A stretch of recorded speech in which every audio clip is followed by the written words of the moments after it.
Bold and Blonde. Welcome to the Mindset Evolution podcast. The podcast to get tools for a powerful mind you can use immediately every day. Get tips, tricks, skills, and inspiration to create what you desire and achieve a content life wherever you are. And here are your hosts, Kathi and Daisy. And hello, everybody, and welcome to another episode of Bold and Blonde Mindset Evolution, where we give you tools for a powerful mind. I'm your host from Australia, Kathi Tate. With me, as always, your host from America, Daisy Pap. Hi, Daisy. Hi, Down Under. Hello, dear podcast partner from Australia, Kathi Tate. How are you doing and what is going on? Because I understood that your muscles are a little bit overstretched and over this and over that. So what's going on there, Down Under? Well, Daisy, I have decided that 2023 is the year that this GMAR gets into shape. And so my wonderful son has offered to be my personal trainer and is taking me to the gym with him. And we went 4 times this week. It was a bit of a shock on the 50-year-old body after too many years of not doing it. But it was a lot of fun and it feels really good to remember that I have all these muscles in my body. So I'm gung-ho keeping at it, and we're going to see a personal transformation this year for me. Fantastic. I'm so excited for you, and I can imagine that your muscles are happy that they are not forgotten anymore. Well, yes, when you put it that way, I'm sure that they are. It's a question of perspective, you see. It certainly is. And a question of attitude. Yes. I've told myself for many years that I don't like to work out and it's all too hard. And that was just the wrong attitude to take into this. So I'm going into it with an attitude of enjoyment and building strength and living longer and healthier for my wonderful new grandson, as well as for myself, of course. But he really is a great motivator for me. And it's a very special time to have a grandchild. So I'm very excited. Good, good. I want to talk about being overwhelmed because I think that's a common thing in our lives. And I do think that it is also the way you look at things as to whether you become overwhelmed or how you handle the overwhelm. When I talk about going to the gym, I haven't been in 20 years, Daisy. I used to work out. I used to have a personal trainer. I used to do Muay Thai kickboxing. Wow. And for a while, I was pretty into it. And the thought of doing it after so long did become a little bit overwhelming for me because I'm much older now. My body's different in that it's much older and starting to feel the effects of aging. And so I really had to examine my mental perspective over doing this in order to go into it with the right attitude. So that's one area of my life where I've felt overwhelmed before, and professionally I've felt overwhelmed many times, especially as a business owner and through the last couple of years, what the world has suffered. I'm sure that there are a lot of business owners out there, a lot of people that have employment jobs out there who've suffered overwhelm in their professional lives, not to mention what's happening in the world. There'll be overwhelm in people's personal lives with regard to their family and their friends as well. So I thought it was a really good time to have this conversation. I agree. It's omnipresent globally. The overwhelm can be omnipresent. Nevertheless, it goes back to attitude, because when we look at overwhelm, what it really means, and when we look into literature, it refers to being defeated or feeling defeated. Now, feeling defeated, is that really true? Let's ask the question. When I feel overwhelmed, is it really true that I'm right now defeated? Yes or no? Most likely you will say no. You may still feel overwhelmed, but that you can change.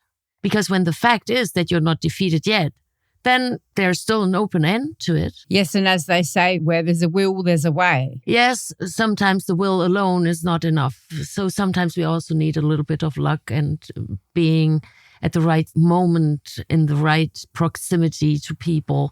So there are many factors to it. But how do I get into positions where I'm in proximity to people that can be the right gate opener for my future or for my present, so I can take right now better steps into a greater direction? So when we look at it, that overwhelm is more a thought than a feeling, then that already gives us a hint. Oh, okay, I call something overwhelm. I call it, I name it, I call it out. But what is it that I'm really feeling? Let me clarify. Feelings happen on the stage of the theater in the mind. Emotions happen in the body. So we feel overwhelmed, but okay, what emotions are related to it? Oh, well, I get shaky hands. My voice starts shaking, or my palms start getting sweaty, or my stomach crunches, or my legs start jumping around, or I feel just sweaty all over. I may feel insecure, feeling. So it's all happening in the head. Now, when we realize that it's happening in the head and I can change it through my emotions, my energy in motion in the body, then I'm already way ahead and out of the overwhelm. Oh, that's a very interesting thing that you've just slid over there.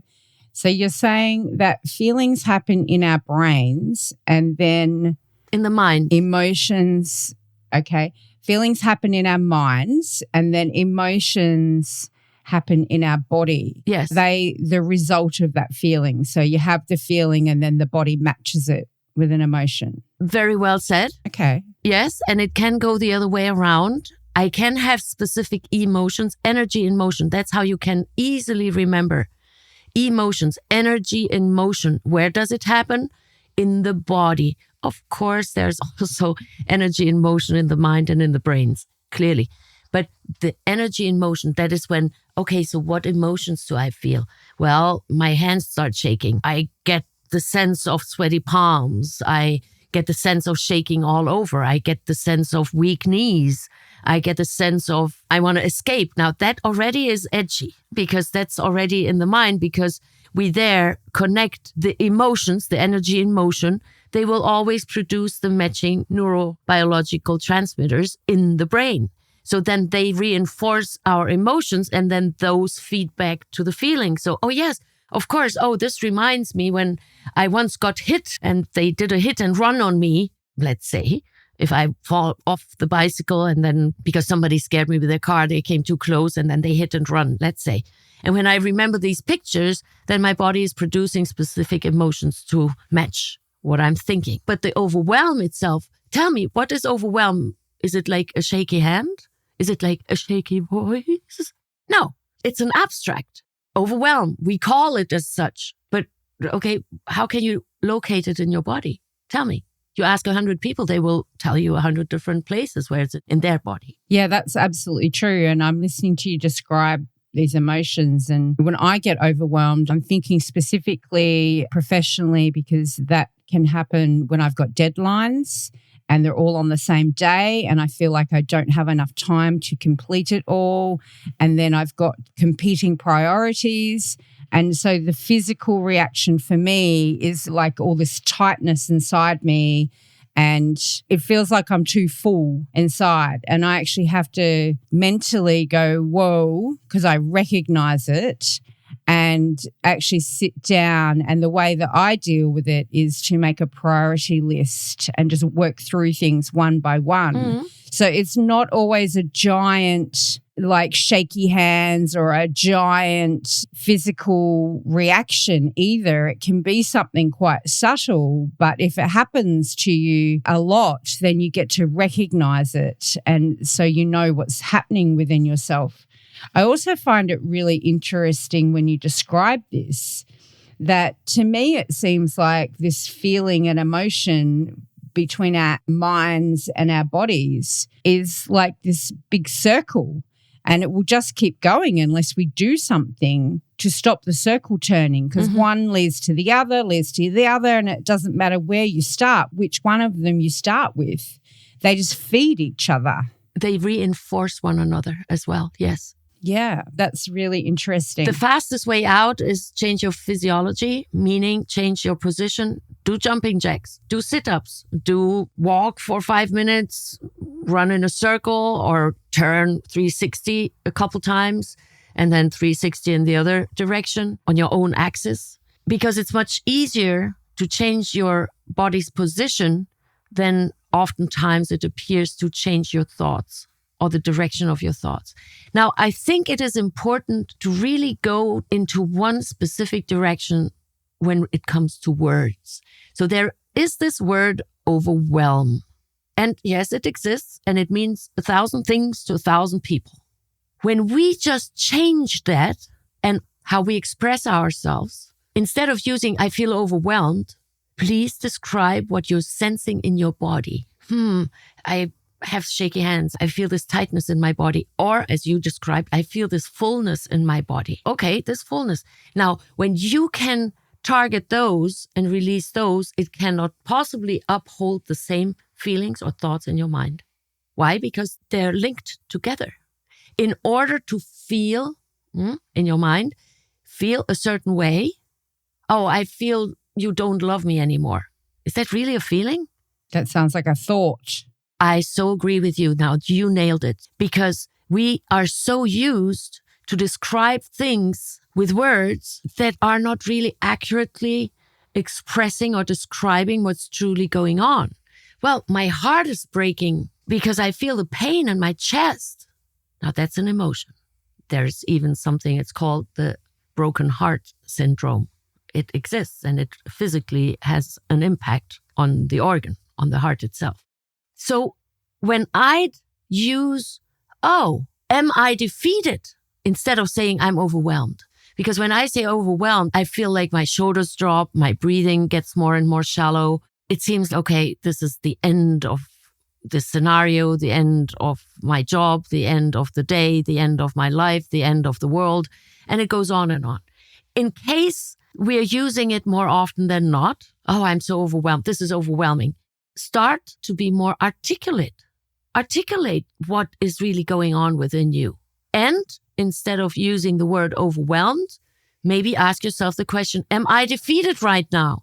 Well, if you're playing chess and you lost the party, bye-bye, play another game. Or when you play tennis and then you're defeated, okay, fine, there's another tournament coming along. When you did not win the gold medal, that doesn't mean you're defeated. So you see, when we may then feel overwhelmed, but it's produced by the thoughts and the recurring thoughts that are not supporting us to live a better and more content life. So I think today. Let me see if I've got this right, because you've said this quite a few times before. If we have a thought, then our body will produce the matching emotion. So that means to me that it's all about our thoughts. So if we start to feel something or we start to have an emotion, then it seems that the key would be to go back to what am I thinking and how can I change those thoughts that will then change those emotions? Yes, it would be lovely if we could easily change our thoughts. It's more challenging than changing your physical position you're just right in. I've written down change your physiology, but I want to give people real keys. Now, I think that our listeners out there are capable, if they understand what is really going on, of being able to look at themselves and go, hang on, what thoughts am I having? What are better thoughts? Or even how can I flip this thought? It is what you just said when you said instead of calling it overwhelmed, ask yourself a question. That's flipping a thought in my mind. Yeah, you steer it in a different direction. When you ask questions, you get different answers. The better the questions, the better quality of answers you will be getting. Instead of stating, I feel overwhelmed, period. It sounds like a statement. It sounds almost that there's nothing I can do about it. I disagree.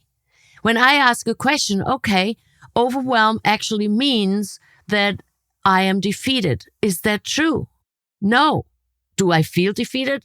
Oh, absolutely not. You're immediately in a different tonality. Your voice will change. Your tonality will change. Your words will change. And therefore the thoughts will go in a different direction. To stop thinking is very challenging. Why? Because our minds and our brains are a thinking machine, besides other things that they are doing. But when we are trying to, I'm thinking of maybe my neighbor had an accident. It's not easy to let go of that thought. Why? Because I'm already feeling the grief in case something happened to them. Because maybe I even have a reference how it feels when someone was in an accident. Then it builds up. It's a real challenge then to get out of that loop of thoughts. But when you change your physiology, let's say you really get up physically, if you can, and do a few jumping jacks. If you can't, then clap your hands. Put your chin up. Very important, putting your chin up. You will not believe what it can do or what it can't when you keep it down. And when you change your physiology, hum, for example, when you start feeling anxious, start singing. You can't be anxious and sing at the same time. Yes, you can, to a degree. But it releases stress when you sing. In history, there were cultures that sang a lot. It was their survival mechanism. And they got really good at it. Yes, you see that in some movies where there's a moment of terror or something comes to mind. They were being attacked and the women and children were hiding in the cave or the dungeon or wherever. And to alleviate the tension and the fear, they started singing. And it did change the whole vibe. You could see it ripple through all the people in the room. So I absolutely can relate to that. Mm-hmm. Now, once you change your physiology, it is challenging to keep up with the same thoughts because certain thoughts go along with a certain body posture. I give you a very easily imaginable picture here. Somebody who's really saddened, feels defeated, and is just down. How do they sit? Just observe in your own mind, what is the human that you're imagining in front of your eyes? What do they look like? How are they breathing? Is it shallow or deep breathing? Mostly it's shallow breathing. Where's their head? Is the chin rather up or is the chin rather down? It's rather down. How are their shoulders placed? Are they up and yes, we got it? Or are they dropped?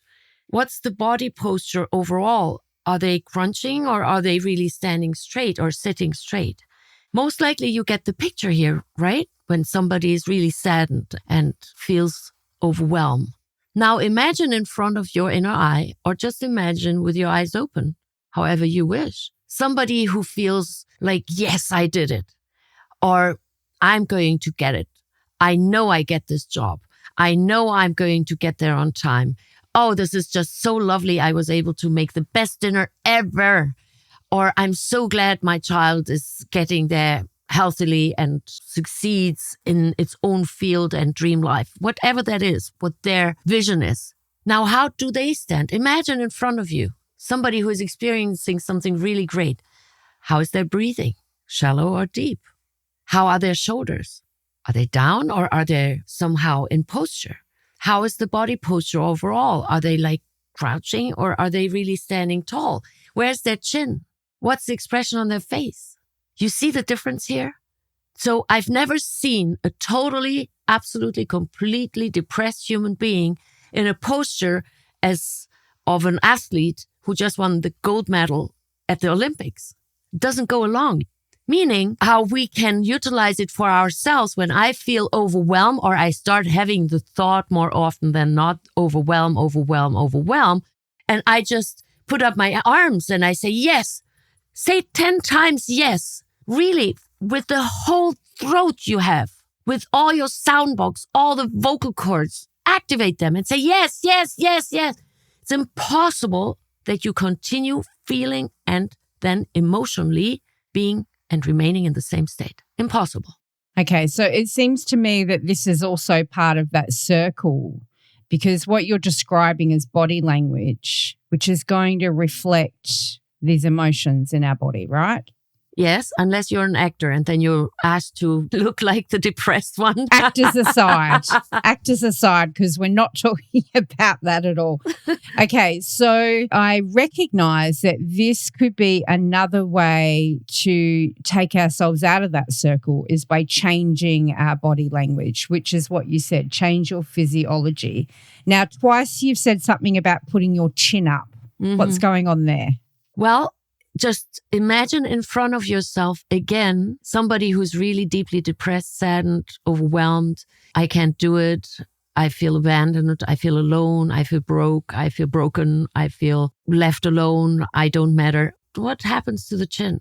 Imagine, what do you see in front of your inner eye right now when you imagine the human I just described to you? Yeah, well, I see someone with their head down, which would mean their chin is down. Aha, now you got it. Exactly.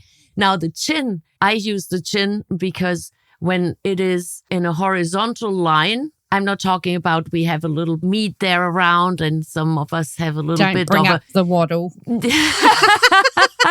Some people have a double chin. It does not matter. I'm talking about the chin and the jaw. When you can get it into a horizontal line, then you're already good to go. You cannot possibly be in the same emotional state than you were before.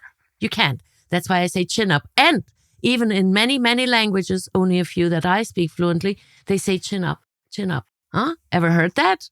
Yes, actually, I did get brought up with chin up and it meant be strong. There you go. Now, it's interesting too, because in the last week of doing the gym, I've also seen, now that you say that, a lot, in fact, almost all of the exercises that you do, you need to be quite careful about your form or where you are physically in order to make sure that you're not going to hurt your muscles. And almost all of them, you have your chin up. Aha, how interesting or not. And so that translates to me as you're empowering yourself by making sure that your head is held high or your chin is up. It not amazes me, but it just fills me with wonder, I guess, how many of our old cliches are really quite true and were told to us for a purpose.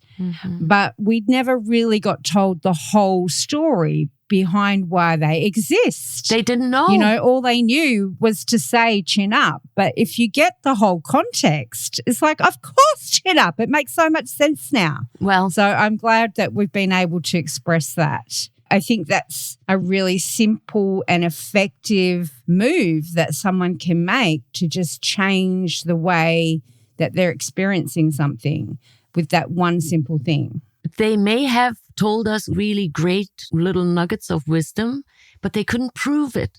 And it is not so long that we can see what happens within the brain while it's doing what it's doing. So it's only a few decades that we can see what the brain really does within itself when it's doing what it's doing.